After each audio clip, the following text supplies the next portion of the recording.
What's up, Believe Nation? It's Evan. My one word is believe, and I believe in you. I believe in your potential, and I want to see that thing that you've got inside you explode out into the world to have a big impact for you, your family, and the world. So to help you on your journey today, we're going to learn from personal coach and monk Gaur Gopal and my take on his top 10 rules for success. Rule number 1 is my personal favorite, and I'd love to know which one you guys like the best. And as always, guys, as you're watching, if you hear something that really resonates with you, please leave it down in the comments below and put quotes around it so other people can be inspired. And when you write it down, it's much more likely to stick for yourself as well.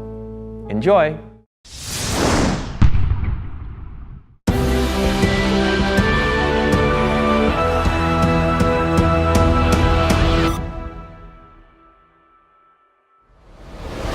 Do you know something? In the game of life, you're playing a cricket match against an entity called the mind. No one on planet Earth can stop you from accomplishing and achieving what you want if you can bat against the googlies that the mind bowls at you. How many of you have experienced that the mind bowls googlies? Good. When it comes to exercising and jogging, how many of you know that the mind bowls googlies? Majja. Soja. How many of you have trouble in studying? Raise your hands as students. My God.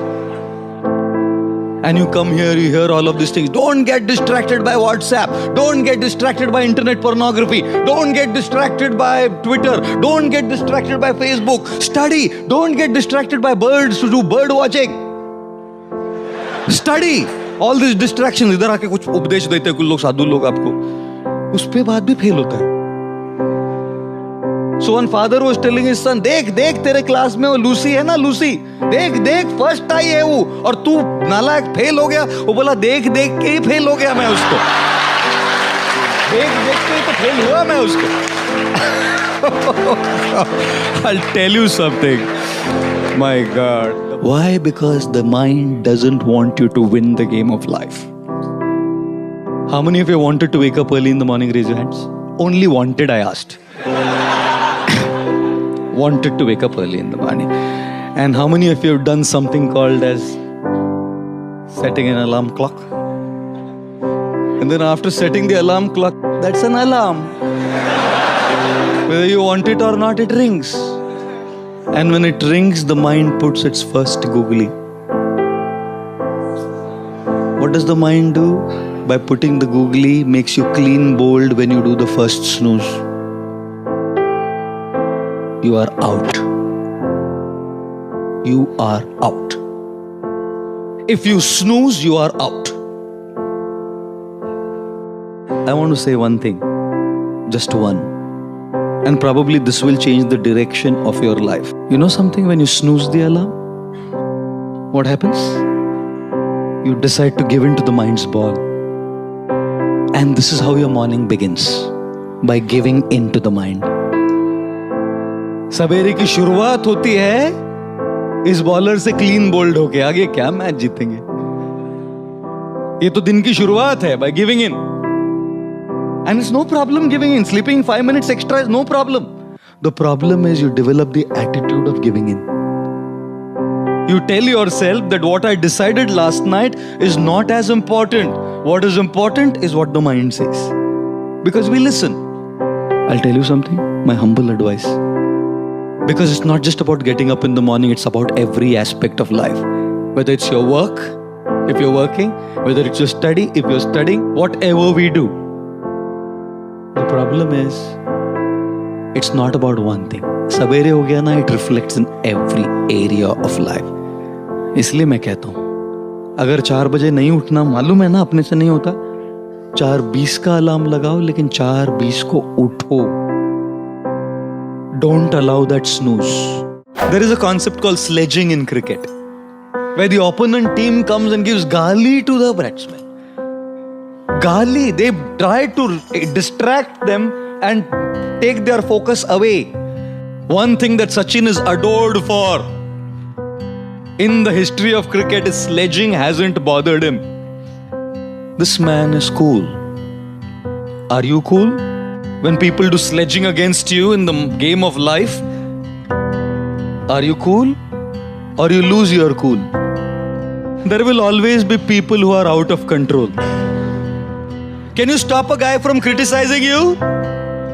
Can you start an opponent team from sledging? कुछ नहीं कर सकते.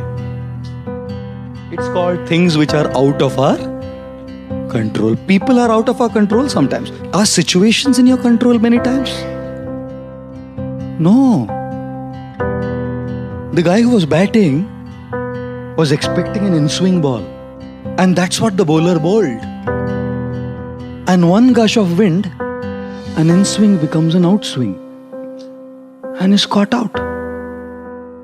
Lot of things, situations, people are just out of our control. How many of you think question paper is in your control? And when things go wild, I'll tell you what happens with us. This is what happens with us. You know?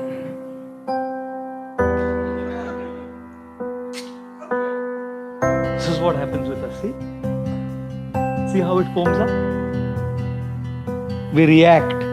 The stimulus of a person sledging against us, criticizing, pulling us down, envious of us, conspiring, politicking, makes us react and foam out. We start reacting also. And look at this. This is also sealed.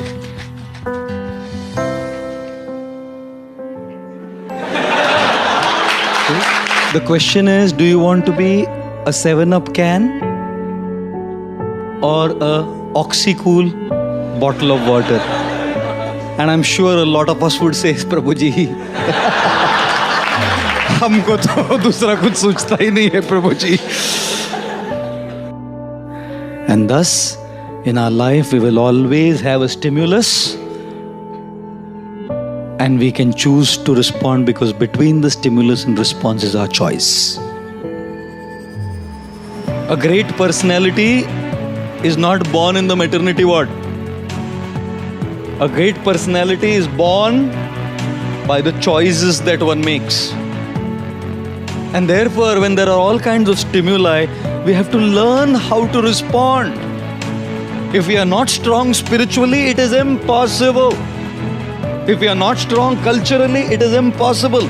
All this sounds great and good and we know, yes, I want to do it. I can't be a can of soda. I want to be a water bottle. But is it so easy? No. That is why coming here is so important. That is why these foundational ethics of spirituality are so crucial in this age. As all of you are going to be successful in your own areas of life, if not cricket per se. And thus, we have to learn how to respond. What is the most selfish one-lettered word? I, isn't it? Everything revolves around I.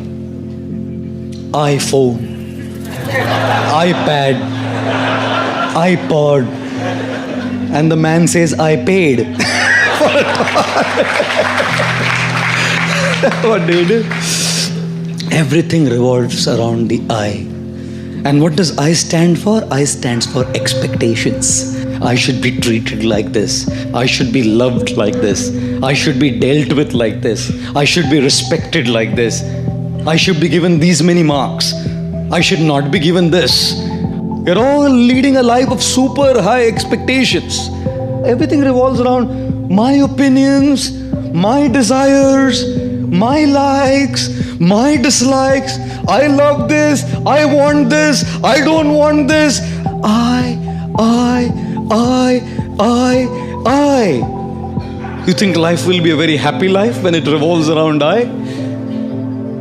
From our childhood we have grown up like this. We've only learned to take, and everyone has to fulfill my expectations. Everything has to be up to my expectations. Therefore, when people come to God, people come to a temple also, they're only asking, give me what I want. No one comes to say, I love you, I want to give you. When the President of the United States, John F. Kennedy, came up to his stage for his first presidential speech, his voice rumbled into the public address system when he said, ask not what the country can do for you. Ask what you can do for the country. And so we are saying, ask not what God can do for you. Ask what you can do for God. But no one asks that. Because the I is so big, my expectations, my desires, my things are so powerful that even when I come to a temple and ring a bell, all I'm doing is asking. The more we lead a life of I, our I will always be frustrated. Because people don't exist in this world to just fulfill your expectations. Therefore, ladies and gentlemen, the most selfish one-lettered word is I, which stands for expectations, and therefore avoid this word. How do you avoid this word? Be realistic in your expectations. अपेक्षाएं करने में कोई problem नहीं है, but understand that not everyone will fulfill your expectation. And secondly, avoid this word I by trying to serve others. You know why? Because when you want to be served, you're dependent on people. They may not serve you. When you want to serve, who can stop you? When you want respect, people may not respect you. But when you want to give respect, who can stop you? When you want to be loved, you may not be loved. But when you want to give love, who can stop you? When you want in charity, people may not give you in charity. But when you want to give charity, who can stop you? And therefore, learn to begin your journey from I to you. The more you want for yourself, you'll remain frustrated. The more you want to give, you will remain happy. When you want to achieve success in your career, in your academics, in your business, in your profession, we will fail. And that's the example of the giraffe. When the baby giraffe is born, falls from such a high distance straight on the ground, the mother positions herself right above the baby giraffe. And guess what she does first? Gives it a hard kick. बच्चे का जन्म होता है और माँ आके खाट से लात मारती है. तो बच्चा समझता नहीं, अभी तो आया है जिंदगी में, लात मारा. ये कौन लात मारा? लात का मतलब क्या है मालूम नहीं उसको. अचानक एक झटका मिलता है उसको. So as it's just coming out of that impact, झटका, the mother gives a bad second harder kick. Now the guy understands. अगर मैं कुछ किया नहीं, तो ये चलता रहेगा सिलसिला. So this baby giraffe starts getting up on its wobbly legs, you know, on its wobbly legs. And as the baby giraffe gets up on the wobbly leg, थोड़ा खड़ा होकर, खड़ा होना सीखा ना, फैड एक और लात मारती है माँ. फिर गिर के, he gets up and starts running. And then the mother giraffe goes, hugs the baby and starts kissing the baby. You know why? Because the baby giraffe's flesh is very soft and supple, and hyenas and lions love it. The mother knows that I can't be with the baby giraffe all the time. I have to go and get food for the baby. How would I protect it? इसलिए पहले ही एक ऐसी लात मारो कि ये उठना सीखे. और फिर जैसे थोड़ा उठा ना, तो एक और लात मारो, तो याद रहे और फिर उठना सीखे. जिंदगी भी माँ मदर जिराफ जैसी है. कई बार लात मारती है. We fail. We should get up. And we'll fail again. We should get up. And like I always say, don't just go through life. Grow through life. It's quite amazing, isn't it? That when something's stuck in our tooth, the tongue just keeps going to that tooth. Until unless that stuff is out of our tooth, it just keeps going there. Now, there's 31 other teeth in our mouth. When nothing's stuck, the tongue can go there and say, hey, wow, look, there's nothing stuck here. Go to one of the other tooth where there's nothing stuck and say, hey, look, amazing, there's nothing stuck here. But just the nature of the tongue that it keeps going to where something is stuck. And surely, we have to deal with it. Whenever I travel in my handbag, I always have dental floss and a box of toothpicks with me. Just in case something is stuck, I have to take it out. Certainly, we have to deal with it. At the same time, there's a lot of other good things that we can focus on. Ladies and gentlemen, it's not just the nature of the tongue. Isn't it the nature of the mind as well? When there is a problem, an issue stuck in a certain area of our life, the mind keeps going to that problem and just gets stuck into the negativity of trying to deal with it. But there's 31, or shall I say many, many more, good things happening in so many different areas of our life where there's no problems, no issues stuck. Yet, the mind only keeps going to those areas where there are problems. It is necessary, therefore, for all of us that we focus on the good that is happening in our life and deal with the bad or the problems that are happening in our life. Let us not consume our minds with negativity. Let us consume our minds with positivity. Focus on the positive and deal with the negative. Most often, if not always, our lives seem to be out of balance. And when lives are out of balance, it makes us very irritable. You know, when we drive a car, we always drive a car and a car has four wheels. A rhetorical thing to say, isn't it? You drive a car on these four wheels, and these four wheels in the car of life represent, first wheel, your personal life, your health, your mind, yourself, the things that you love to do, the things that you would want to do, not have to do.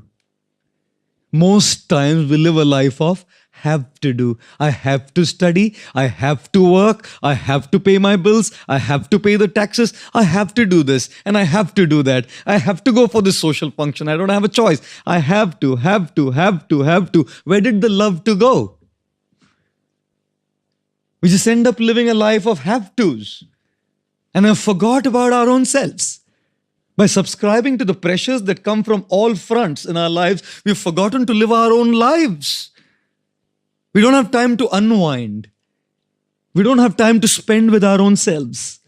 We don't have time to be with nature and take a deep breath and just relish the crispness of the air. We don't have the time to do all of that, especially in a metropolitan city like this. When the pressures are so high and the pace is so fast, we just don't have time for ourselves, ladies and gentlemen. And that's one car, one wheel of our car, isn't it? Personal life, our health, for instance, such an important thing. But at the cost of just running, we forget to pay attention to our own health. The second wheel of the car is family life. Demands attention, isn't it? Your personal life demands attention. Your family life demands attention, isn't it? Before marriage, when you are in love, they call it a crush, isn't it? But after marriage, all that is left is Candy Crush. All the crushes are gone and all that you're left with is a Candy Crush. Just keep playing Candy Crush. And all the headaches coming from all the pressures. One lady went to a doctor and the doctor said, "How's your headache, madam?" She said, "He's out of town." Gosh, I must tell you, it demands a lot of attention. Your personal life, the first tire, do you have one? Do you have a personal life is my question. Do you have time for your health? Even in my hectic schedule, I have made 5 days of exercise here still. In all the lectures and all the talks and everywhere I go, because that's what's going to keep me going. I have to give time to myself because I don't get more than 3.5 to 4 hours of sleep. So if I don't look at my physical fitness, I'm gone. Ladies and gentlemen, do you give time for yourself? Do you have time for yourself, your personal time? Or is that wheel out of balance? Is it a flat tire? The third wheel, tire of the car of life is your professional life. Your personal life needs attention. Your family life needs attention. Your professional life needs attention. And the fourth is your social life. Your friends, people around you, your colleagues. Those relationships that matter a lot to you. Those people who would support you in time of need. Because to your spouses, to your family, you could speak a little. Sometimes certain things are not always confided with just blood relationships. You need that social side. People to whom you can speak. Open up your heart. How often do we just carry this baggage of stress and load, anxiety and worry in our heads, lugging it all around as baggage? There's a social side to our life. Our friends, I've had those moments where I've snapped, even as a monk, because I'm a human being. Just because I put these robes of a monk doesn't mean I've become, a celestial angel. I'm still a human being. When one of those tires is out of order, if I haven't slept well, if my health is out of place, I'm going to snap out. You carry work pressures at home, you carry home pressures at work. Ladies and gentlemen, irritability is a symptom of an out of balance life. Stability in our responses is a symptom of a life in balance. We are irritable, we snap, we react at the drop of a hat for trivia just because we are out of balance. People who have a balanced life know how to handle pressure. People whose lives are not balanced sink under pressure and get so irritable at little things, they just kind of snap off. I'm actually a camera shy person, believe it or not. When people shoot me and they just post some clips, that's fine with me. But talking to a camera, it's a machine. It's just some electronic machine. The camera doesn't laugh. The camera doesn't cry. The camera doesn't have any interpersonal reciprocations and dealings. And I must tell you, I felt very nervous. In fact, a little fearful as well to speak into a camera. It was more a fear of failure, I would say, because, when you speak into a camera and if it's relayed and it's put online, how do people see it? Otherwise, when I'm with people, people have seen me speak. And I decided, when the motive is to serve and contribute, we have to face our fears. We have to deal with our fears, face them, and rise above them. At some point of time, I had to decide to come and speak. So one day I decided, that's it. I have to come, speak in front of the camera. The first time I did it, believe me, we will post that video once. You must see me speaking there. Stiff, expressionless, motionless, stoic, nonchalant face, And I guess I'm kind of slowly getting better. Because in order to deal with these fears, you have to face them. You have to start somewhere. It's a beautiful slide. When followed in life, I guarantee you, life will be different. I guarantee you, if this is applied in life, we can have peaceful night's sleep. Here it is. Do you have a problem in life? No? Then why worry? Do you have a problem in life? Yes. Can you do something about it? Yes. Then why worry? Do you have a problem in life? Yes. Can you do something about it? No. Then why worry? Isn't it? Is it not? Why worry? In the journey of life as well, the takeoff, which is our birth, is completely beyond our control. We didn't choose our parents. We didn't choose which nation we were born in. We didn't choose which city we were born in. We didn't choose our socio-economic class we were born in. We didn't choose our looks. We didn't choose the religion we were born in. Our takeoff of the journey of life was completely beyond us. And the landing, death, even that will be completely beyond us. I've heard many times people telling me that they would just love to die by getting a massive heart attack and dropping dead. No trouble for them, no hospitalization, no tubes, no needles, no trouble caused to others. In one shot, go. Now, no matter how much we might wish that, it's just beyond us. How we go and how the landing happens is completely beyond us. And what about the turbulence, the disturbances, the problems during the journey of our life? Some of them are within our control, which we can solve. But many problems and issues and the turbulence caused is completely beyond our control because it's caused by situations which are beyond us. It's caused by people who are beyond us. Yes, ladies and gentlemen, in this journey of life, the takeoff, the landing, and the turbulence is not in our control. What is in our control, however, is the choices we can make. And therefore, spirituality is about learning how to make those right choices.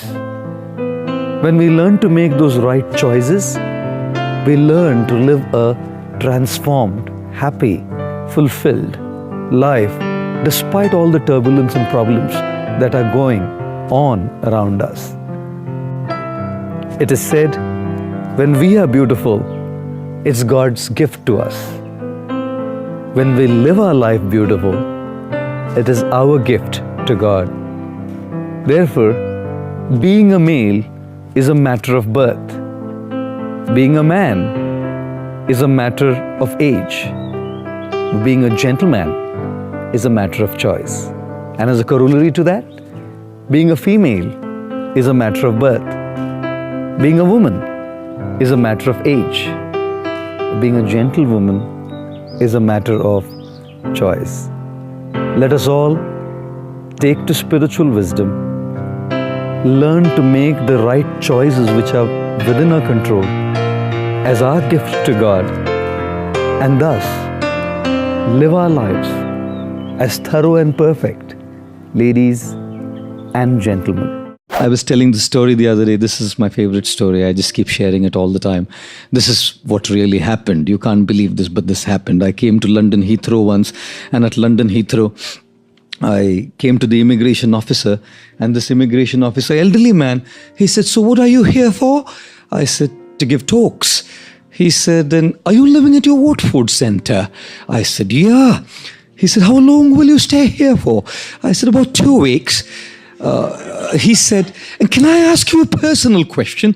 I said, "Please, sir." He said, "Are you married?" I said, "You are an Indian, aren't you?" "I'm a monk." He said, "No, I was just cross-checking, just in case." And then he said, "Can I ask you another one, please?" I said, "Yes." He said, "Are you not missing anything in life?" He thought he caught me at the wrong foot. "Are you not missing anything in life?" I said, "Of course I am." He said, "What?" I said, "Problems."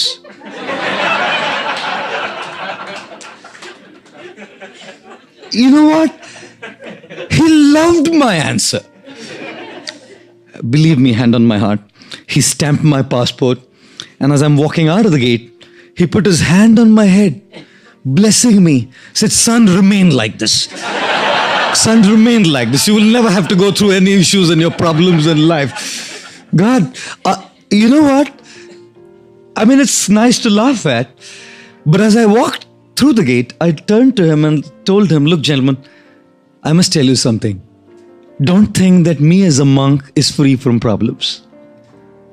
Anyone who lives in this dog-eat, dog-live world, as they might say, or anyone who lives in this world full of rat race and pressures, whether it's you who are a student studying, or one of you corporates or business people who's working, or married man or lady who's kind of dealing with family life, or myself as a monk, we are all subject to our own pressures. We are all subject to our own stresses. We are all subject to our own individual worries and anxieties. Just the flavor is different. Thank you guys so much for watching. I made this video because Yogesh Desai asked me to. If there's someone you'd like me to cover in a future top 10, check out the link in the description and go and cast your vote. I'd also love to know, what did you learn from this video? What lesson really hit home the hardest? What are you going to immediately apply somehow to your life or to your business? Leave it down in the comments below. I'm really curious to find out. I also want to give a quick shout out to Pramad Kumar. Thank you so much for picking up a copy of my book, Your One Word, and taking that picture and posting it. I really, really appreciate the support, man, and I hope you enjoyed the read. Thank you guys again for watching. I believe in you. I hope you continue to believe in yourself and whatever your one word is. Much love. I'll see you soon. A lady asked me after the session, in the Q&A session, "Sir, you said that you were an electrical engineer. Why did you give up your career as an electrical engineer?" I said, "Madam, I didn't give up my career as an electrical engineer. I upgraded my career from being an electrical engineer to a lifestyle engineer."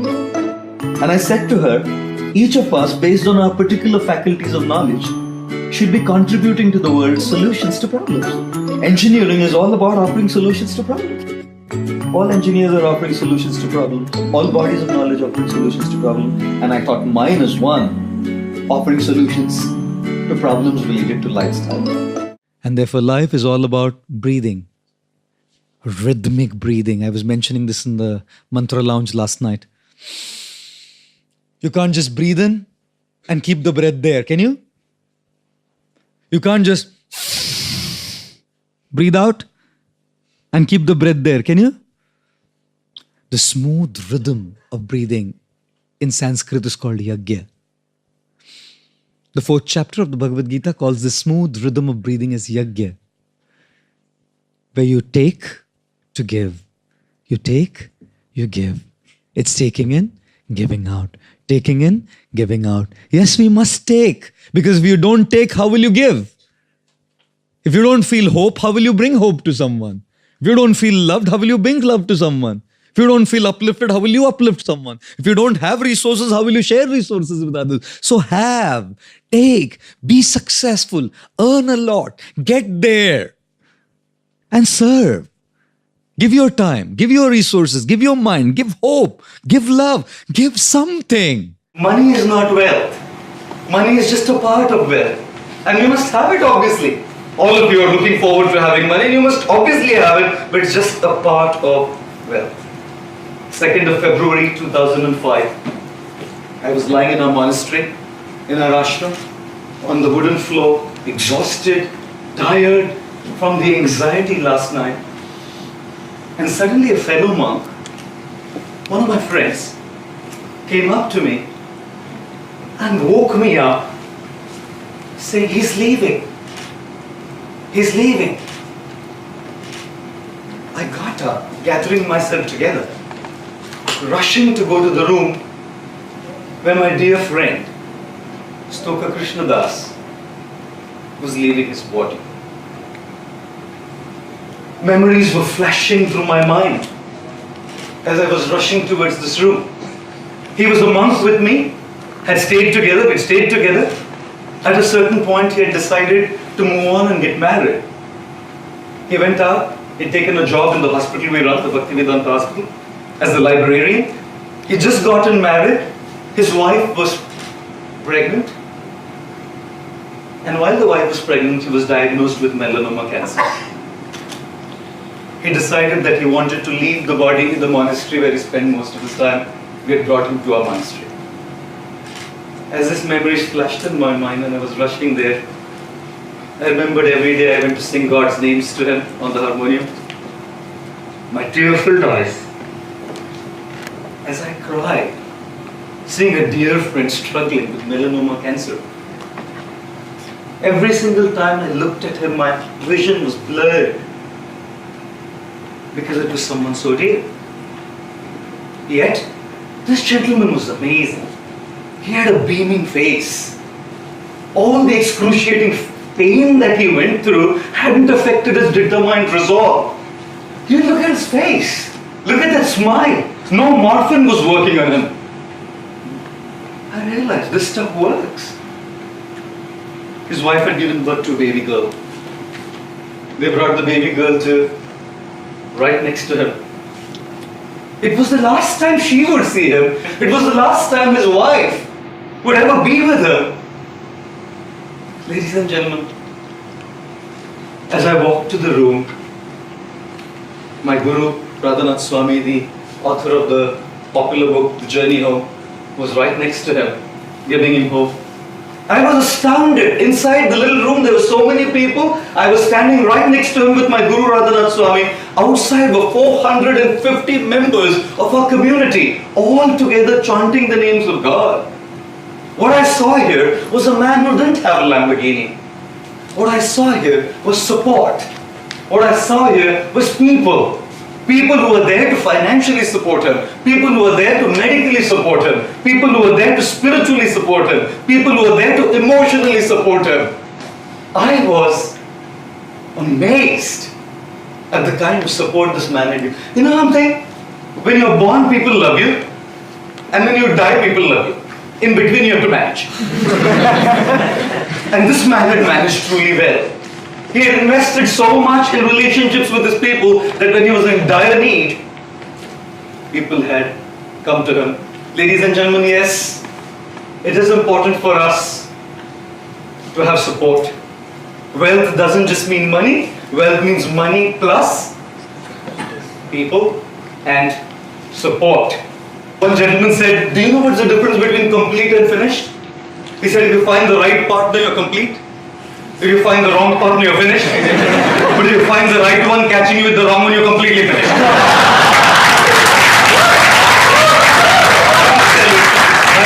We definitely need partners.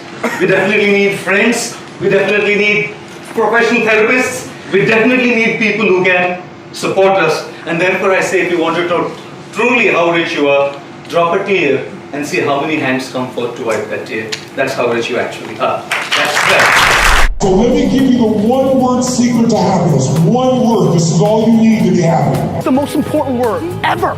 If you had to think of one word that's most important to you or that sums you up or that would be kind of like a little beacon. Hey Believe Nation, if you want to know what the most important one word is for Tony Robbins, Gary Vaynerchuk, Oprah Winfrey, will.i.am, and Howard Schultz, I have a very special secret video for you. Check the description for details.